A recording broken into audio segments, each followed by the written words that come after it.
the Blind Lemon Video Blog. I'm Terry Parsons, and I'm stoked to say I'm sitting here with the Paul DesLauriers Band. Paul, thank you so much. Always a pleasure to see you. Guys, thank you so much for joining us. Thank you so much for having us. So now, Paul, I'll let you introduce the rest of the band.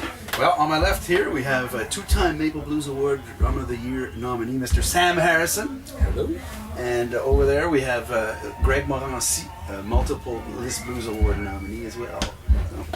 The new album is the Paul DesLauriers Band album.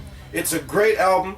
Tell us, Paul, going into the studio to record this, what was your mindset? What did you want to do with it?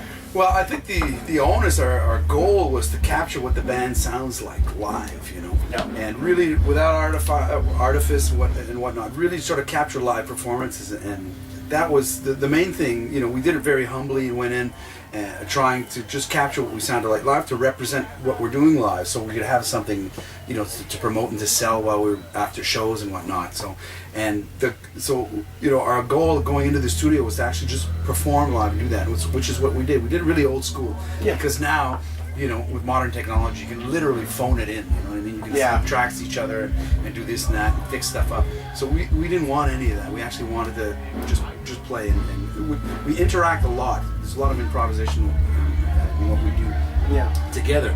And basically, we did record 3 or 4 takes of each song. Basically, choose the right one, you know, the best one. And most of the performance, those are like start to finish. Their entire performance is on the album. We can fix stuff. We can go in and tweak things and edit and move stuff around. You know, it's really, you know, a true representation of what the band is. We're backstage at the 10th annual Dutch Mason Blues Festival.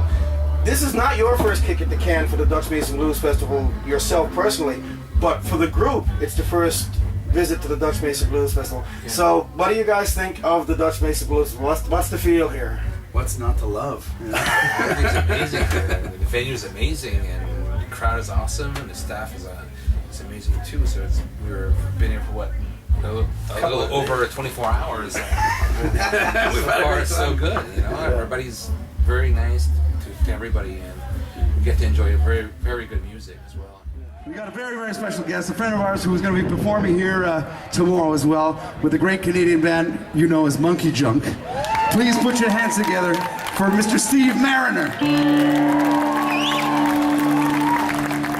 Steve was generous enough to come down and play on a few songs on our album when we were recording a record, and on a very magical night, Steve Strongman was there, and Steve was here, came down on a last minute's notice, and within a couple hours here they were recording on the album with us. So big hand for this guy over here. We love him to death.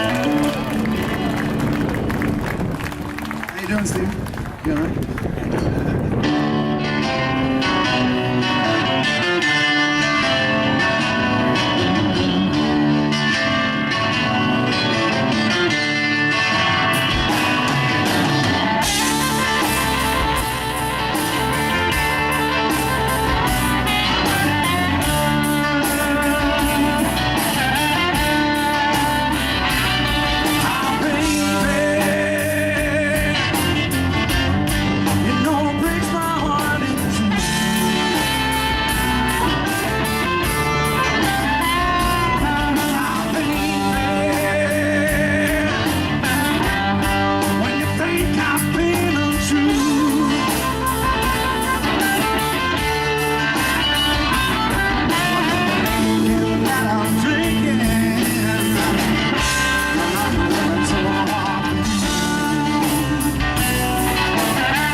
'cause I'm feeling too low. Going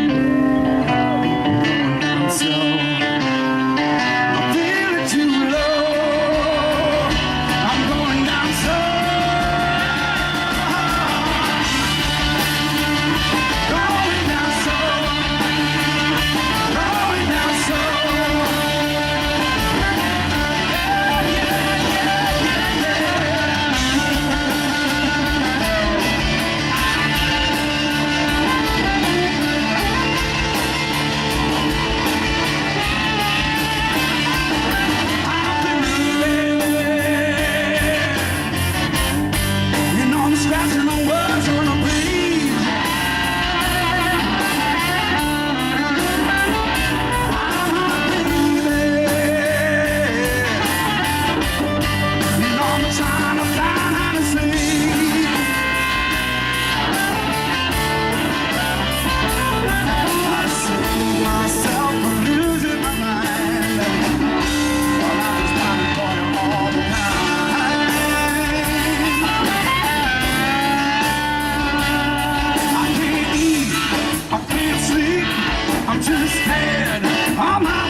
Paul, you also contributed to something very special yesterday, the Decade of Dutch Fest little tribute thing that we did. That must have been a lot of fun for you. It was great fun. I mean, you know, it was a really, like, a thank you for inviting me to do that, because it was a real treat sitting on, you know, on the stage with all these other artists as well that are participating. And that's kind of that's the magic of, you know, certain festivals and things like that. And I think it's really unique to this one. You know, because Dutch, I mean, you know, everybody told the Dutch Mason story. Yeah. You know, and that was, I thought that was great that you sort of asked everybody to do that. You know? Yeah, and Steve Mariner had such a great story about his Right. we can't repeat it You here. can't repeat exactly what we. Yeah, but it was a great experience trying to do something like that. And speaking of Steve Mariner, segue. Speaking of Steve Mariner, of course, he appears on the Paul DesLauriers album and contributes to a couple of very, very cool pieces of music. The one that sticks in my mind is She Should Be Mine, because you have this wonderful thing. Most people, when they do a song, the song just flows, it's never interrupted. But on this particular song, you interrupt the song, you do this thing about I went to the fortune teller to get my fortune told. Was that built into the song right from the beginning, or was it something that occurred to you while you were recording the album? Well, I think that's a good question, because we wrote a lot of we had some songs already together on the 4 or 5 songs that we've been playing live already, but we actually wrote, the 3 of us, a lot of the material together live in the studio. We got together for a few days and we kind of hashed some stuff out, and we ended up writing a lot of songs. And She Should Be Mine was one of them that came out in the rehearsal, and I kind of woke up in the morning with an idea, this lick in my head, and we started playing in Earth, and you know, jumped in and did this thing. So, if I recall correctly, you know, it was kind of a magic moment where Steve came in and sat in with us that night. But I think it was I think it was just the effect that got onto there at one point. I can't remember exactly how we came. But I think what happened is that we were like recording the song, and when as we were recording, we were writing at the same time. And what happened is we went to playback, and somebody, I don't know who did, but like, we need a break there, and let it breathe for a little while, and then kick in right on the upbeat right after. So rehearse that for a bit, and then record a take of that, and there it was. It's just one. Because when you're recording and writing at the same time, you're able to actually go back and listen to your idea. And maybe it's a good idea, sometimes it's not as great, but sometimes it brings you somewhere else, and just that really did work really well for us. Because I think that break wasn't there originally. Yeah, it wasn't there, and then this would be really cool. Should we do this? Because we went in and we listened to the playback, and like, something's missing there. It's the last verse. Something's missing. Something should be cool. And Paul's like, oh, maybe it should be go down. And then it's like, oh, so maybe we should stop and let's try that and listen to it. And like, oh, this is great. Let's do a take like that. And I think it was one of the fresh songs we had maybe just 1 week before we record the album. Yeah. Yeah. So it was done really, really spontaneous. Yeah, a lot of the stuff which was great, because I mean we hadn't done that before, and we hadn't really done that in that way before. I mean, I was confident that we could, but we all realized that just put us together in a room for 3 or 4 hours, and we're writing 1 or 2 songs easy. That we come out with. When we did the record, we haven't played together, as a unit in a long time. So we did a couple of gigs together, and then Paul had this great idea of renting a room where we just practice for a week and write songs and be a bit of pre-prod, and then we just went in the studio, and whatever happens, happened. And we did rearrange a lot of stuff once we heard it back, like, oh, this is not great, or this is not good, or this is actually happening. Oh my God, let's hold on to this. And a lot of it happened like spontaneous stuff that happened. While we were recording, boom, that happened, and it was the first time we'd ever done it. It was like, okay, that's the take. This is cool.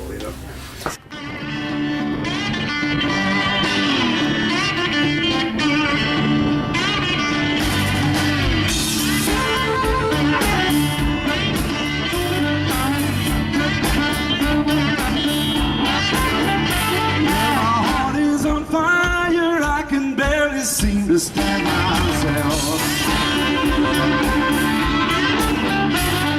staring me up inside. I feel just like an empty shell. My only desire, I can stand up here with no one else. Well, I went to the doctor and I told him what was ailing me.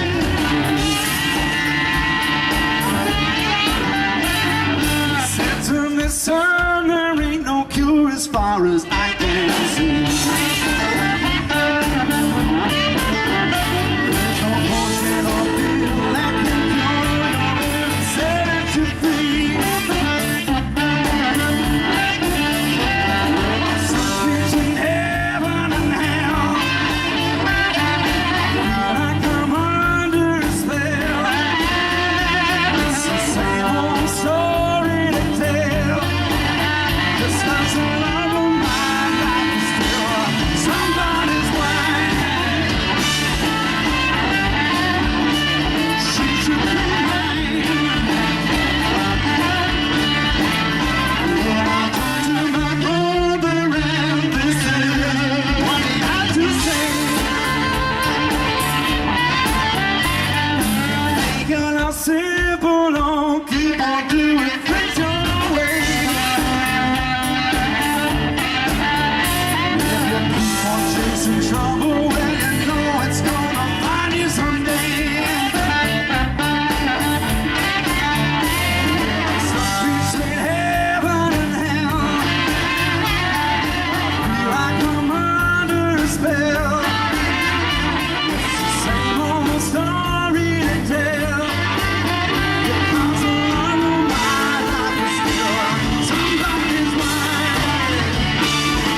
get my future told. She said, you know, there ain't nothing better than to have somebody you can hold. But you know, those nights are long, baby, when your bed is cold. So you can follow your dreams in your heart, or you can just get old.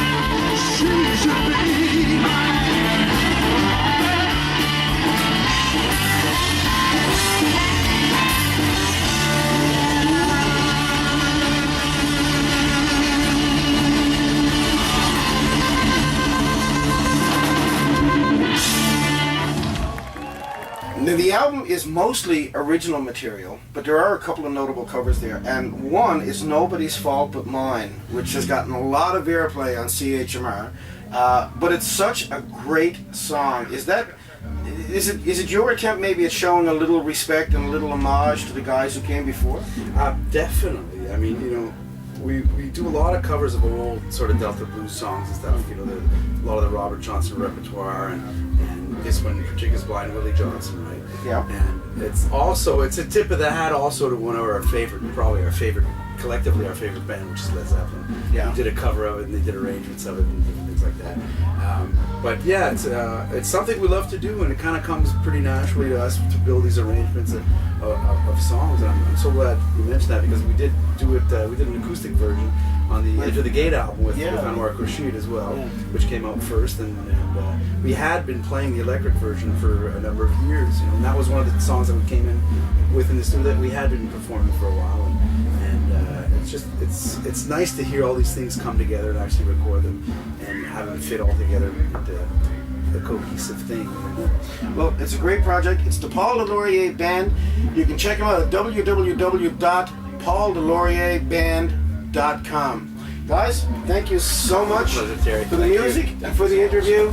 Thanks for And having me. this is the Paul DesLauriers Band, recorded live at the Dutch Mason Blues Festival, and Nobody's Fault But Mine.